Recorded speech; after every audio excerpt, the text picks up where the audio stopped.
The Wendigo. A wealthy man wanted to go hunting in a part of northern Canada where few people had ever hunted. He traveled to a trading post and tried to find a guide to take him, but no one would do it. It was too dangerous, they said.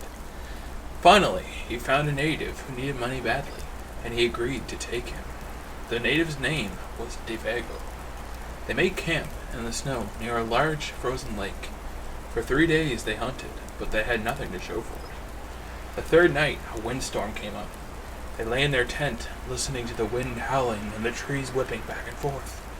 To see the storm better, the hunter opened the tent flap, but what he saw startled him. There wasn't a breath of air stirring, and the trees were standing perfectly still. Yet he could hear the wind howling, and the more he listened, the more it sounded as if it was calling Defago's name. Defago, it called. Defago. I must be losing my mind, the hunter thought. But Defago had gotten out of his sleeping bag. He was huddled in the corner of the tent. His head was buried in his arms. "What's all this about?" the hunter asked. "It's nothing," Defago said. But the wind continued to call to him, and Defago became more tense and more restless. "Defago," it called. "Defago." Suddenly he jumped to his feet, and he began to run from the tent.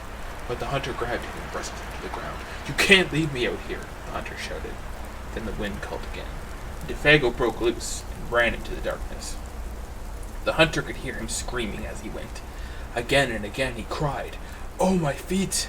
My fiery burning feet of fire!" Then his voice faded away and the wind died down. At daybreak, the hunter followed Defago's tracks in the snow. They went through the woods, down towards the lake, and then out onto the ice. But soon he noticed something strange. The steps Defago had taken got longer and longer. They were so long no human could have made them.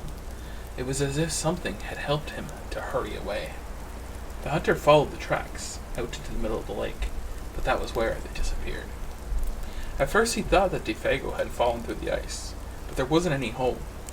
Then he thought about something pulling him off the ice and into the sky. That made no sense. As he stood wondering what had happened, the wind picked up again. Soon it was howling as if it had the night before. Then he heard Defago's voice. It was coming from above. And again he heard Defago scream, "My fiery feet! My burning feet!" But there was nothing to be seen. Now the hunter wanted to leave that place as fast as he could. He went back to camp and packed.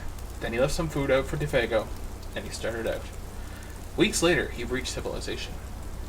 But the following year, when he went back to hunt in that area again, he managed to make his way back to the same trading post to look for another guide. The people there could not explain what had happened to Defago that night, but they had not seen him since then.